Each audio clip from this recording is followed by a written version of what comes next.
আসসালামু আলাইকুম গাইস, আমি সৌদি আরব থেকে বাবুল আপনাদের সাথে আছি। সৌদি আরব যারা ফ্রি ভিসায় আসতেছেন, যারা তারা কিভাবে বুঝবেন 3 মাসের আকামা কোনটা, 1 বছরের আকামা কোনটা? কারণ যারা সৌদি আরব আসবেন তারা 3 মাসের আকামা কোনটা, 1 বছরের আকামা কোনটা আপনাকে বোঝানোর জন্যই আমি সংক্ষেপে সুন্দর করে বুঝিয়ে দিচ্ছি। কারণ যদি আপনি 15 মাসের আকামা চান, সৌদি আরবে আপনি যদি 15 মাসের আকামা দিয়ে আসতে পারেন তাহলে আপনার জন্য ভালো।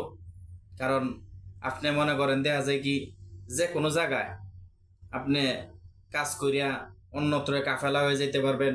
15 মাসের ভিতরে যে কোনো জায়গায় এক জায়গায় কাফেলা হইতে পারবেন। না হয় আপনি 15 মাস পর্যন্ত বেতন টেতন পায়া পরবর্তীতে টাকা বানাইতে পারবেন।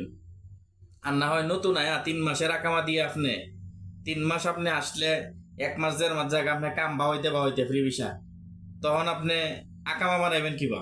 তখন আপনি অবৈধ। কারণ 3 মাসের আকামা দিয়ে আপনি অবৈধ হয়ে যাবেন।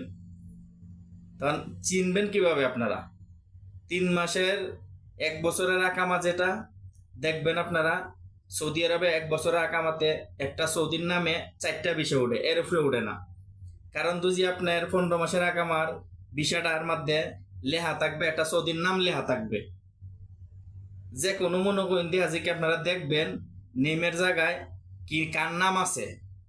যদি সৌদির একজনের সৌদির নাম থাকে, যেরকম আমার নাম, অন্য কেউ নাম একজনের নাম থাকবে, শরিকা লেখা থাকবে না, মুআসসাসা লেখা থাকবে না, একজনের নাম থাকবে। কারণ তার কর্মী হিসেবে আপনি যাইতেছেন, কারণ 4টা বিষয়ের উপরে উঠে না। আর 3 মাসের যে আকামাটা, ওইটা দেখবেন আপনারা যাতে ওইটার মধ্যে দেখবেন শরিকা লেখা আছে কিনা, শরিকা অথবা মুআসসাসা লেখা থাকবে। যদি শরিকা লেখা থাকে তাহলে বুঝে নেবেন হয়তো সাপ্লাই যে কোনো মাধ্যমে আপনাদেরকে দিবে শরিকা।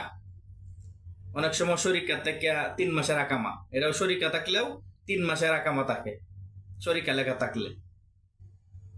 আর যদি মুআসসাসাও লেখা থাকে তাহলে বুঝে নেবেন মুআসসাসা, বড় মুআসসাসা, আপনার 3 মাসের আকামা হবে।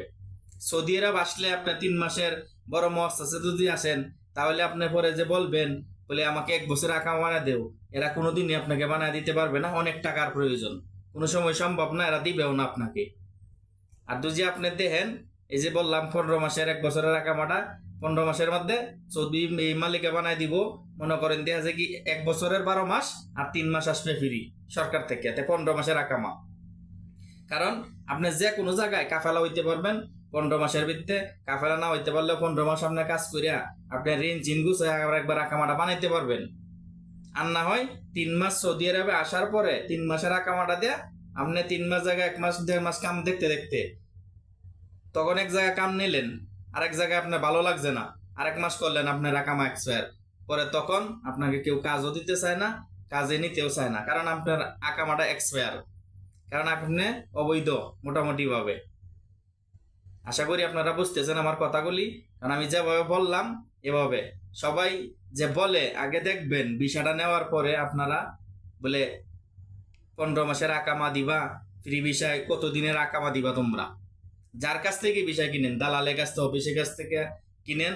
কারণ আপনি আগে জানবেন আমাকে আকামা কত দিনের দিবা তোমরা, আকামা কত দিনের দিবা, 15 মাসের আকামা দিবা না 3 মাসের আকামা দিবা, এটি আগে আপনারা জানবেন।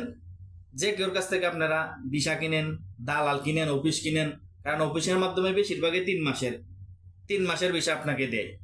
কারণ অফিসওয়ালারা হয়তো শরিকা 3 মাসের ভিসা আপনাকে দিবে, এর উপরে আপনাকে দিবে না। কারণ এইসব ভিসা যারা কিছু দালাল আছে সৌদি আরবে, তারা সৌদির সাথে চুক্তি করিয়া নিজস্ব কিছু লোক আছে, তারা উড়ায় এগুলা। 4টা একটা সৌদির সাথে কন্ট্যাক্ট করে, প্রতি ভিসায় 5,000 রিয়াল, 10,000 রিয়াল, 6,000 রিয়াল, 7,000 রিয়াল, এরকম একটা কন্ট্যাক্ট করিয়া এই বিষয়গুলা, এই ফ্রি বিষয়গুলা এভাবে ওঠায়। কারণ আমি যেভাবে বললাম এভাবে আপনারা জানতে চেষ্টা করবেন, বুঝতে চেষ্টা করবেন। তো অবশ্যই সবাই ভালো থাকবেন, ভিডিওটা সবাই শেয়ার করে দিবেন, চ্যানেলটা অবশ্যই সাবস্ক্রাইব করে দিবেন।